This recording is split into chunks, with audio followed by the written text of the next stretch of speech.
Translucido, malamultong anyo, pinanghasang na may palawit, matang kumikislap na parang hiyas na nakatitig sa kailaliman at nakakabighaning ganda. Ang munting halimaw sa tubig ay may lihim mula sa nakalipas na panahon at mahiwagang presensya na puno ng kabalintunaan. Sa kakaibang kakayahan nitong muling buuin ang sarili at lampasan ang limitasyon ng panahon, ang nilalang na ito ay isa sa pinakabihirang amphibian na nabubuhay. Kilalanin ang makabagong himala ng sinaunang katubigan, ang asyulot.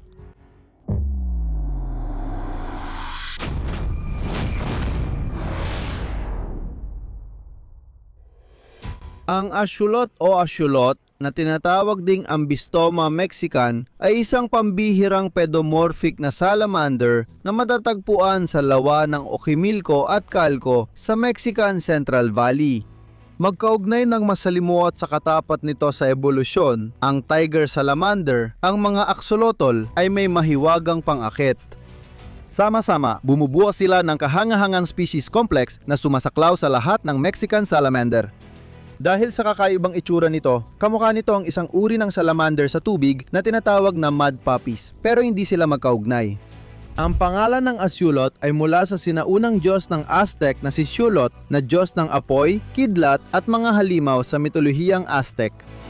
Ayon sa alamat, nag-anyong asulot si Xolotl upang makatakas sa mga kapwa-Diyos na nais siyang ihandog bilang sakripisyo. Ang pangalang asulot ay may malalim na simbolismo. Ibig sabihin ay halimaw o hayop sa tubig sa wikang Nahuto.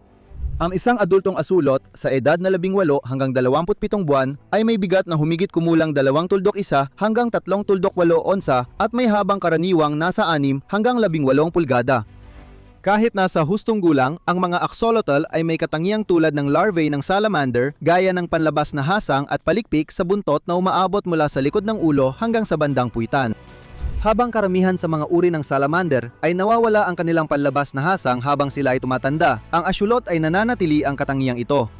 May ulo na malapad at mga matang tila walang buhay na hindi kailanman pumipikit. Ipinagmamalaki ng mga lalaking axolotl ang kanilang namamagang cloaca na may mga papilay, habang ipinapakita naman ng mga babae ang kanilang mas malapad na katawan na puno ng mga itlog. Tatlong kakaibang pares ng hasang na tinatawag na rami ang tumutubo sa likod ng kanilang ulo, tumutulong sa kanilang kaligtasan at paggalaw sa tubig na mayaman sa oksihenyo. At nakatago sa ilalim ng mga kapansin-pansing panlabas na hasang na ito, matatagpuan ang 4 na siwang ng hasang na may mga pinungsalaan ng hasang. Sila ang tagapangalaga laban sa hindi kanais-nais na pagkain at mahusay na panala na pumapasa lang ang pinakamapipinong partikulo sa kanilang sistema. Gayunpaman, ang tunay na pumupukaw ng imahinasyon ay ang kahangahangang kapangyarihan ng regeneration. Ang axolotl ay may kakaibang kakayahang pagalingin ang sugat ng walang peklat di tulad ng ibang nilalang. Sa loob lamang ng ilang buwan, ang mga kamanghamanghang amphibian na ito ay kayang muling buuin hindi lang ang mga bahagi ng katawan, kundi pati na rin ang buong nawalang mga biyas. Kaya nilang muling buuin ang mga buntot, mga biyas, mga sentral na sistema ng nerbiyos at maging ang masasilang mga tissue ng kanilang mga mata at puso. Bukas silang tumanggap ng transplant mula sa ibang axolotl at madaling ini-integrate ang mga organo na ibabalik agad ang paggana na parang kakaibang nilalang. Ang axolotl ay kilala sa kakayahang hindi lamang mag-ayos ng nasirang biyas, kundi magpatubo rin ng isa pa. Kaya nagkakaroon sila ng sobrang biyas. Walang duda, ito ang dahilan kung bakit nabibighani ang mga nag-aalaga ng hayop sa kanila, kaya't sila ay mga kahali-hali ng nilalang. Isang hinahangad na pambihira, pati na rin isang kahangahangang organismong modelo para sa mga layunin ng pananaliksik na nag-aalok ng isang paksa na perpekto para sa siyentipikong pagsisiyasat. Aktibong ginagamit ang mga kahali-hali ng nilalang na ito sa pag-aaral ng depekto sa puso dahil sa kakayahan nilang mag-regenerate at sa presensya ng mga mutant na gene na nagdudulot ng pagkabigo ng puso sa mga embryo. Kahanga-hanga, kahit walang tibok ng puso, nabubuhay pa rin ang mga embryo halos hanggang pagpisa, kaya malinaw na napagmamasdan ang depekto. Bukod pa rito, dahil sa kapansin-pansing pagkakatulad ng neutral plate at pagbuo ng tubo sa pagitan ng tao at axolotl, itinuturing din ang mga kahangahangang nilalang na ito bilang perpektong modelo ng hayop para sa pag-aaral ng pagsasara ng neural tube. Parang hindi pa sapat ang kanilang pambihirang mga katangian, ang pagbubunyag ng genome ng axolotl noong 2018 ay nagdulot ng matinding pagkabigla sa buong siyentipikong komunidad. Sa kamangha-mangang haba na 32 bilyong base pairs, ito ang naging pinakamalaking natapos na genome ng hayop noong panahong yon. Ang napakalaking tuklas na ito ay nagbunyag ng mga particular na genetic pathway na maaring magbukas ng mga sikreto sa likod ng muling pagtubo ng mga paa. Bagamat 10 beses mas malaki ang genome ng axolotl kaysa tao, nakakagulat na halos pareho lang ang bilang ng ilang particular na protina nito sa tao.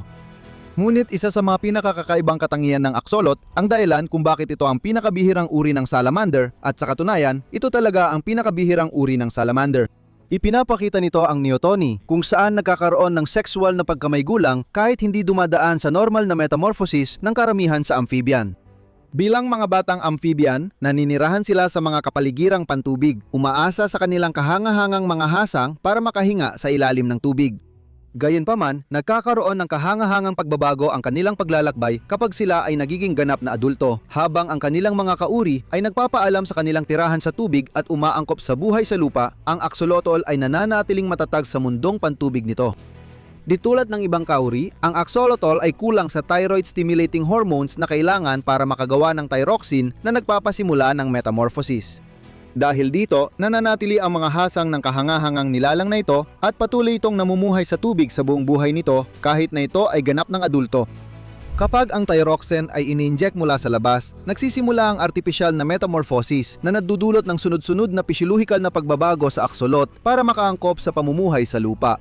Kahit matagumpay ang simula ng metamorphosis, malungkot na maaari pa rin itong magdulot ng maagang pagkamatay habang o pagkatapos ng proseso. Dahil dito, kadalasang hindi hinikayat ang sapilitang pagbabago sa alagang axolot. Misteryoso rin ang tirahan ng axolotl tulad ng kalikasan nito. Nakatira ang kahangahangang amphibian na ito sa mga katubigang nasa matataas na lugar na napapaligiran ng lupa, kaya perpekto ang kondisyon para sa neotenic nitong pamumuhay. Sa loob ng kaakit-akit na kapaligirang ito, ginampanan ng axolotl ang papel nito bilang isang mandaragit na kumakain ng karne na may ganang kumain sa samut-saring masasarap na molusko at gumagapang na bulate, pati na rin sa mga nakakaakit na insekto, kakaibang arthropod at paminsan-minsan ay maliliit na isda. Dahil sa matinding pang-amoy, mabilis na natutukoy ng axolotl ang kanyang biktima at sa kidlat na bilis ay sumusugod, sinisilo ang walang kamalay-malay na biktima gamit ang lakas ng pagsipsip na parang vacuum, hinihigop ang nahuli papasok sa kanyang bibig. Isang bihag na axolot ang nakakita ng malaking bulating lupa na masarap nitong biktima. Dahil sa matinding pang-amoy, natutukoy ng axolotl ang amoy ng uod na pumupukaw sa kanyang instinct. Sa isang mabilis at kalkuladong galaw, sumugod ang axolotl sa kanyang biktima gamit ang eksaktong paggalaw upang makalika ng malakas na puwersang pagsipsip na epektibong nagtutulak sa kawawang uod papunta sa kanyang tiyan. Gayunpaman, ang mga pagpipilian sa pagkain ng mga kahangahangang nilalang na ito ay hindi palaging ayon sa nakasanayan. Kapag matindi ang kakulangan sa pagkain, nahaharap ang mga axolotl sa mabigat na pagpipilian. Pumili man na kainin ang mga paa ng kanilang sariling kauri o hayaang maging pagkain ng kanilang mga paa para sa kanilang mga kasama. Kagiliw-giliw, hindi ito pinapansin ng axolot. Kaya nitong muling patubuin ang mga nawalang paa sa loob ng ilang buwan. Gayunpaman, may mga pagkakataon na ang isang axolotl ay nalulo ng kapwa nito at tuluyang nalalamon ng buo. Kaya naman, ang mga nag-aalaga ng mga pambihirang nilalang na ito ay kailangang laging magbantay kapag naglalagay ng 2 o higit pang axolotl sa iisang kulungan.